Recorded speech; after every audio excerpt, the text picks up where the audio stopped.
pasakyti tiesiog savo nuomonę apie šitų dviejų dalykų santykį.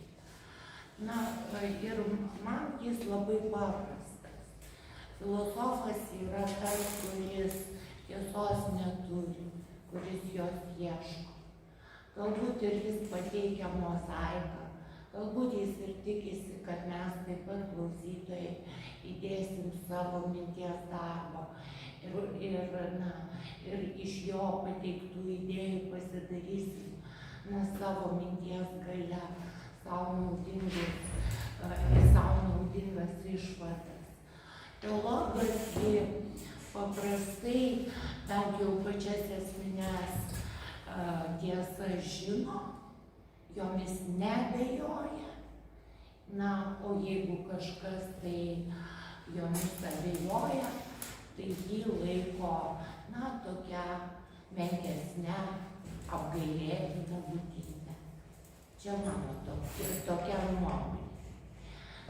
O man šiandien ne vien tik tai Tomo metinės, Tomo Akviniečio metinės, ne vien tik filosofijos diena, man asmeniškai šiandien diena, kurią baigėsi tokio renginio Visi mes esame kultūra mėnuo, rytoj bus finalinis įvykis. Ir man tai labai malonu minėti šitą kultūrinį mėnesį, todėl kad visi, apie kuriuos mes šiandien kalbėjom, tiek pačiu Lietuvoje, tiek, gal ne tiek daug kalbėjom, bet labai paminėtini išeivijos mąstytojai, kurie dėl išsilavinimo, dėl rimtosios kultūros paskyrė savo gyvenimus. Tikrai ne dėl kažkokio didesnio procento algos ar kažkokio pinigų įsisavinimo ar kažkokių tokių merkantilinių dalykų. Tai man atrodo pakankamai simboliška, kad visi mes esame kultūra ir mes visi esame atsakingi, kad ta kultūra skleistųsi, gyvuotų. O pats mano pranešimas tai visiškai nedera prie šios dienos pranešimų. Aš vieną vertus jį parengiau tokį, ne tiek teorinį, kiek tinkamą klausimui. Ir dar jisai yra tikrai, greičiau, kas negerai. Viskas gerai, iš tikrųjų, geriau išsklanda. Ir, žodžiu, jis yra daugiau klausimui negu kad ypatingai teoriškai būtų reikšmingas. Taigi, apie Nyčės idėjas Antano Maceinos publikacijos. Maceina Nyčės idėjas apmąstė pačioje savo filosofinės kūrybos pradžioje. 31 metų straipsnėje apie Friedrichą Försterį jis teigia, kad Nyčė pateikė išbaigtą moderniosios pasaulėžiūros pasiūlymų apmąstymą ir aiškino, kad nyčiškosios pažiūros yra logiška naujųjų laikų mąstymo tąsa, tad, cituoju, moderniškai galvoja žmogus, būtinai turi būti nyčininkas, jeigu nori būti logiškas. 32 metų diplominiame darbe religijos reikšmė kultūrai Maceina pirmą kartą kritiškai vertino vokiečių filosofo Amšmukio idėją, o 34-36 metų tautinio auklėjimo problematikai skirtoje disertacijoje ir straipsniuose įrodinėjo, kad Nyčės mintys įtakojo 20 amžiaus pradžios pedagogikos koncepcijas, siūlančias vitalizmą paversti masių auklėjimo principų, bet nekritiškai remdamasis filosofo ir psichologo Zygfrido Beno knyga Vertybių filosofija kaip pedagoginės tikslų teorijos pamatas, kaip ir pastarasis nepastebėjo jog Nyčė gyvenimą aiškino kaip ir kūnišką, ir dvasinį aspektus apimantį būties pratą, tad pripažino vitalinės plotmės svarbą, bet absoliučią vertybę, Maceinos žodžiais, kūno gyvastingumo Nyčė nebuvo. Nyčiškosios mintys Maceinui išliko reikšmingų polemikos akstinų ir per visą jo vėlesnę kūrybą. Kita vertus, atidžiau perskaičius išryškėja, jog mūsų autoriui rūpėjo tik keletas vokiečių filosofų idėjų, prie kurių jis vis sugrįždavo įvairios tematikos darbuose. Netgi kai šiandien kalbame apie tokį, nežinau, logiškai netaisyklingą sąvoką saviplagiatas, tai daug pas Maceiną tos kabutėse saviplagiatų yra. Paminėsiu, mano nuomonė, aktualias kritiškas pastabas apie esamą kultūrą ir tai, kas įdomu filosofijos istorijos prasme. Pokario publikacijoje pavadintoje kultūros tragizmas mūsų autorius pratęsė pirmajame straipsnėje pradėtą Nyčės nurodytų kultūros trūkumų vertinimą, bei kartojo ir dabar aktualias Zaratustros pastabas dėl šiuolaikiniam žmogui būdingo pasimetimo tarp iš ankstesnių kultūrų pasiskolintų fragmentų, nesugebėjimo juos suprasti, sekimo nesuderinamais papročiais ir tikėjimais. Šiame straipsnėje, kaip ir vėlesniuose darbuose, Maceina iš esmės pritarė nyčiškai masių pasaulėžiūros ir gyvenimo būdo kritikai, bet kultūros problemų šaknies ieškojo ne tiek pačioje kultūroje, kiek tos atsiskyrime nuo religijos. Ribotą Nyčės gyvenimo sampratos supratimą autorius Plušių išreiškė 46 metų straipsnėje Dievo mirtis ir jo atsigavimas. Norėdamas įrodyti, jog vokiečių filosofas vienprasmiškai pripažino tik kūno gaivalingumą, mūsų autorius pasitelkė garsią citatą iš Zaratustros apie kūną kaip didįjį protą. Maceina jį išvertė taip. Kūnas yra didysis protas, daugybė, turinti vieną prasmę, karas ir taika, kaimenė ir piemuo. Tavo kūno įrankis yra ir tavo mažasis protas, mano broli, kurį tu dvasia vadini. Tai mažas įrankis ir žaisliukas tavo didžiojo proto. Tu sakai aš ir didžiuojas šiuo žodžiu. Tačiau didesnis dalykas, nors tu ir nenori jam tikėti, yra tavo kūnas ir tavo didysis protas. Jis nesako aš, bet jis kuria aš. Pastebėsiu, kad ši mįslinga citata nebūtinai reiškia tai, kad esame vien tik kūniškos substancijos. Greičiau čia teigiama apie neatskiriamą kūno ir proto ryšį. Savotišką reakciją į Nyčės idėjas randame Maceinos filosofinės trilogijos antrosios knygos Niekšybės paslaptis 4 dalyje, kurioje lyginamos Kristaus ir Antikristo propaguojamos žmogaus gyvenimo programos. Viena vertus, mūsų autorius tiesiogiai priminė Zaratustros kvietimą likti ištikimai žemei ir netikėti tais, kurie skelbia žmogaus prasmę esant anapusybėje. Antra vertus, šiuos žodžius jis suprato kaip Antikristo skatinimą pasilikti šioje tikrovėje bei sunaikinti, cituoju, bet kokias aukštesnio gyvenimo viltis. Dėl to aukštesnio, čia įvairiai tai galima suprasti. Laiškuose Dejauro šalininkams mūsų autorius įrodinėjo, jog antžmogio sąvoka buvusi didžiausias antropologinis klystkelis naujųjų laikų mąstyme bei veikime, nes jis suponavo dabartinio žmogaus nebelaikymą tikslu pačiam savo. Ar iš tikrųjų dabartinis žmogus tobulas? Į šį Maceinos kaltinimą taikliai atsakė literatūrologas Leonardas Dambriūnas minėtų laiškų recenzijoje. Cituoju, nors antžmogio prielaida yra logiška išvada iš pasaulio tapsmo sąvokos, vis dėlto ji yra daugiau tam tikra vizija, kuri kaip tokia, jei ir negali būti įrodyta, tai negali būti ir paneigta. Ji gali būti neigiama tik tokiu pat pagrindu, kokiu vienas filosofas neigia kito filosofo metafiziką. Na, aš čia tą žodį metafizika suprantu kaip tai, kas yra anapus fizikos, kas yra grynai mentalinė plotmė, kitokių plotmių man sunku sugalvoti. Manyčiau, jog šie Dambriūno žodžiai gerai pakomentuoja ir kitų prieš nyčišką pasaulio sampratą nukreiptų mūsų filosofo pastangų pagrįstumą.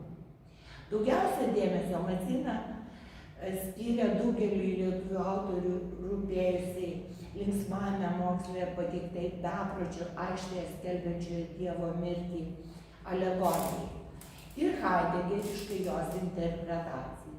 Šios alegorijos ir jos haidegeriškojo perskaitimo komentarus Maceina pateikė visose savo garsiose knygose. Jobo dramos pabaigoje pavadintoje Dievo nužudymas, religijos filosofijoje, filosofijos kilmėje ir prasmėje. Religijos filosofijoje aptardamas Nyčės alegoriją, Maceina tvirtino, kad krikščioniškojo tarpsnio žmogus nebegali grįžti į neasmeninio Dievo religiją, kadangi išsivysčiusią savo asmens savimonę jis nebegali garbinti daikto. Turime sutikti, jog deistinė pozicija nesuponuoja būtinybės garbinti absoliuto, bet sykiu ir pažymėti, jog ji neverčia tarti žinant, jog jis neegzistuoja.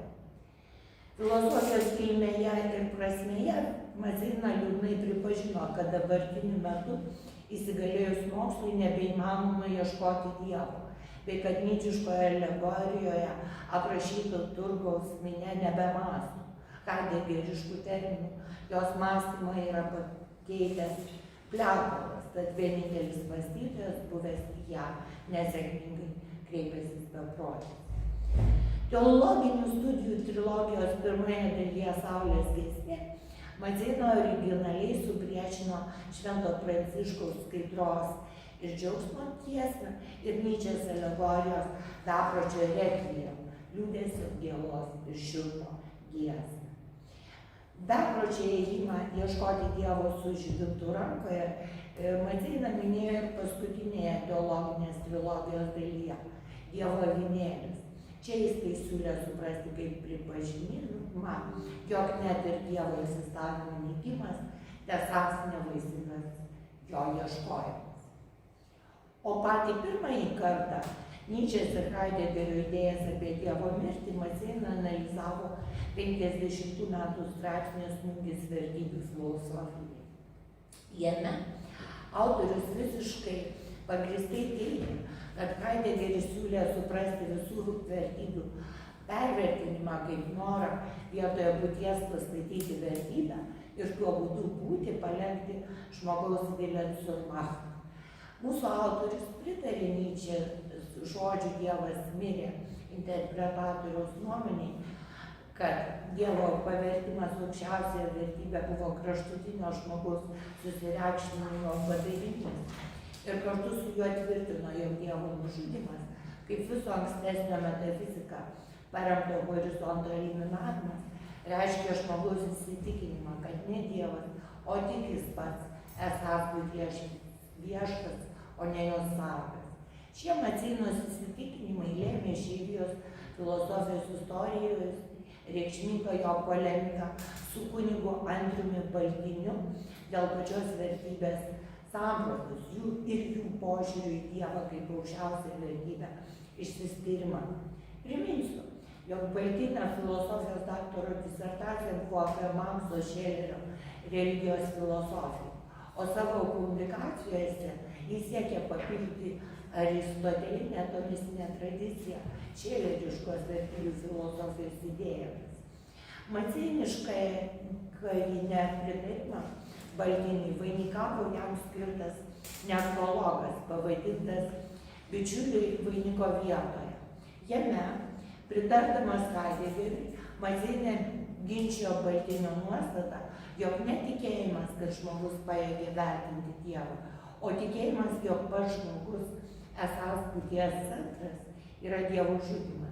Pagal nekrologo žanro reikalavimus filosofas jau tiesiogiai neformulavo savo įsitikinimo, jog neleistina skirti Dievo vertę nuo jo būties. Ir skelbė, jog po mirties kunigas sužinojo dieviškąjį atsakymą į klausimą, ar Dievas todėl yra, kad vertas būti, ar todėl vertas, kad yra. O gyviesiems šis klausimas lieka atviras. Pabaigai apie įdomų nyčiškojo Dievo mirties aiškinimo ir Haidegerio kūrinio ištaką ir apie Sikstiną idėjų junginį pas Maceiną. Jį mūsų autorius pasiūlė 50 metų straipsnėje katedrų lankytojai.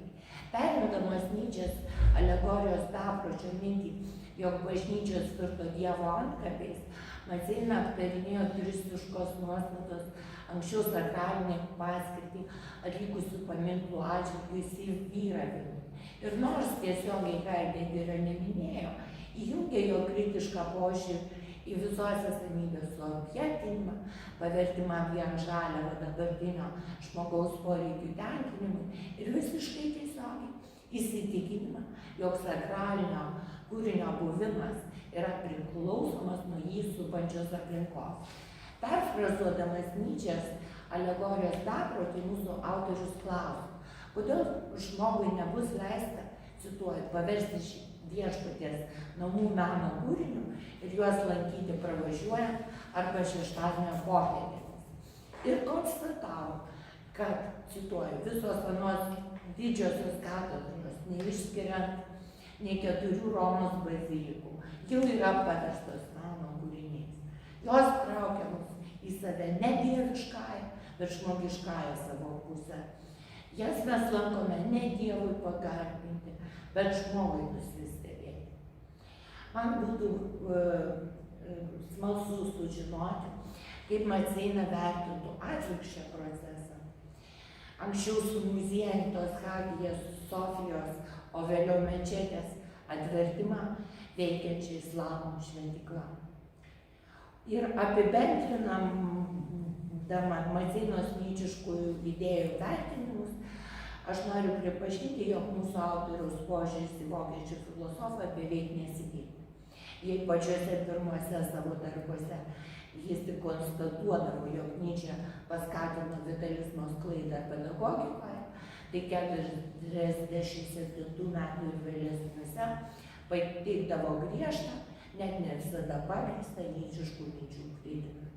Net ir viename iš vėlyvųjų savo interviu 83 metų akiračiams jis be komentaro apie tikruosius filosofo ketinimus radikaliau negu anksčiau minėjo, kad Nyčės antžmogio teorija įsikūnijo rasizme. Ačiū už dėmesį.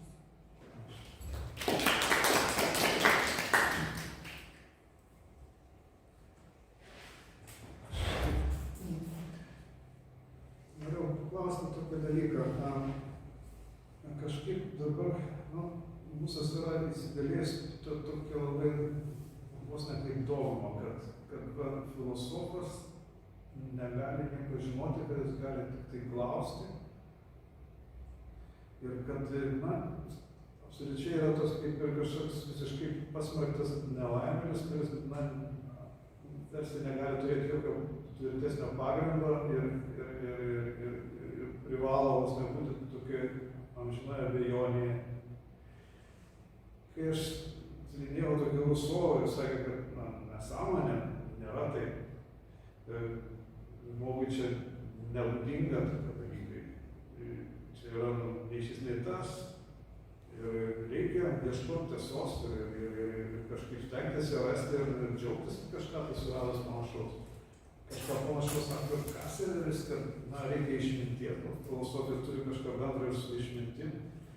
Ir galų gale, paklausė, ar nėra, tai labai jau retoriška tas pareiškimas toksai ir visiškai nelabai nuoširdus iš tikrųjų, kai ta abejonė, tas vadinamas klausimas, ar nėra tai kažkokia tokia klišė? Mano šiaip, kuri, na, galbūt, kurią iš tikrųjų nelabai yra realu įgyvendinti ir kas žino, yra prasminga. Bet tai čia irgi klausimas daug. Tai tarsi performatyviai, taip sakant, vis ir perčiau, bet visgi siūlymo prasme Ir aš pritarčiau tam, kad tikrai labai dažnai tai būna klišė. Labai dažnai tai būna klišė. Ir galbūt, bet ir čia ir vėl, kada tai yra klišė, kada, aš taip grubiai pasakysiu, kada tezė tiesos nėra, tampa absoliučia tiesa, tai viskas filosofija baigėsi. Tai ne filosofija. Jeigu tikrai žinai, kad tiesos nėra, nes galų gale tiesa įvairi, visa filosofijos tradicija. Kaip mes galime abejoti tiesomis, kurios a priori analitinės. Faktas, kad tai tiesa. Šitie, kaip tai vadinasi, atominiai teiginiai, atominiai empiriniai teiginiai. Akivaizdu, kad jie aprašo faktus. Žinoma, kada pradedam gilintis, jų statusas, visa kita, ten jau prasidės ir tokios nuomonės sritis. Ir ten, kur jau negalės būti visai tikras, kur abejosi. Yra tam tikrų, yra tam tikros sritys, kur mūsų žinios yra tikros. Prasideda, toksai, kada mes leidžiamės į samprotavimus metafiziniais klausimais, va čia, mano manymu, reikėtų truputį to humilitas. Lašiuko. Dar. Šiaip, man čia toksai, žinau, kad daugelį metų šitą recepciją Nyčės idėjų giliniesi. Tai ar yra tarp tų autorių, suprantu, katalikiškų daugiau, ne, tu gilinaisi recepciją? Kol kas taip. Tai, ar yra to, kad, pavyzdžiui, reakcija į Nyčės idėjas būtų vaisinga, nes tai nebūtinai, kad nepanaudojama religiniai minčiai plėtoti, nes turim Batajaus pavyzdį, toliau Šestovo, kur ir tą, čia neminėsiu, kurios ten sidabrinio amžiaus, kur Nyčės idėjos ar pažintis su Nyčės idėjomis, generavo naują, reiškia, tokių, pasakyti, ir religingumo protrūkį ar atsinaujinimą visai, tai o čia taip kažkaip, ar tarp lietuviškai tradicijoje yra kas nors ten būtų, kaip nors bent kažkokie aspektėlį kūrybingai ar vaisingai? Šiek tiek aš dar nesu toj medžiagoje, nesijaučiu toj medžiagoje įžengusi tą medžiagą, bet taip a priori, tai tikrai net ir Kavolio yra kažkas vaisingo, yra Lingio, ne Lingio, atsiprašau, Greimo. Lingio dar negaliu pasakyti, yra Greimo. O iš katalikų mane domina Nyčės idėjų ar reakcijos į Nyčės idėjas poveikis lietuvių katalikiškai minčiai. O kam katalikams Nyčė? O kam Batajai buvo Nyčė? Kuris, giliai tikintis. Ir dar sakytume, tai va, tai... Negaliu sakyti, tai nežinau. Ir tuo labiau negaliu tvirtinti, kad tikrai ne vienas produktyviai nepaėmė, nes tikrai neįmanoma. Aš galiu pasakyti, kad Maceina apie Nyčę kažką produktyviai, nieko. Girnius elgėsi, kaip sakyti, ir sakyčiau, kaip koks detektyvo rašytojas. Ta prasme, kad tai kaip yra, kaip galima būtų sutikti su tam tikra interpretacija. Čia žinoma mano nuomonė, čia tik mano nuomonė, su kuo aš sutikčiau. Tai jisai tai parašo ten 9 skyrelį. Jis rašo tuos maceiniškus, ten jakštiškus, šituos šalkauskiškus kaltinimus surašo, bet paskui vis tik tai 9 skyrelyje jis parašo jau tokią gilesnį supratimą. Bet kad kažkas būtų tokio, kažkoks tai norėjimas suprasti, o ne sukritikuoti. To tai nematau. Dar čia pagalvoju, vaisingai galėjo būti anapus gėrio ir blogio, tai ten yra, pavyzdžiui, apie bažnyčią net ir šventuosius pasakoma teigiamai, kad štai, reiškia, tie šventieji liudija, kad kaip tik jie yra antžmogiai, ar buvo, kad jie pergalėjo save, savo valios. Oi, atsiprašau ir turiu jau pasitaisyti, visai užmiršau Praną Gaidamavičių. Tai kunigas ir jisai tam tikrą tą žmogaus tvirtybę, dvasinę tvirtybę pirmoje eilėje. Ir čia ir šventasis, absoliučiai tvirtas dvasiškai. Jisai šitą tyrinėja, bet aš Gaidamavičių šiek tiek anksčiau, netgi gerokai anksčiau nagrinėjau, tai dabar kažkaip visai į galvą nebeatėjo Gaidamavičių pasitelkti. Yra taip, kaip nei pritardamas, nei kažkaip smerkdamas. Mano nuomonė, objektyviai Nyčę pristato toksai psichologas mūsų labai garsus Paškus.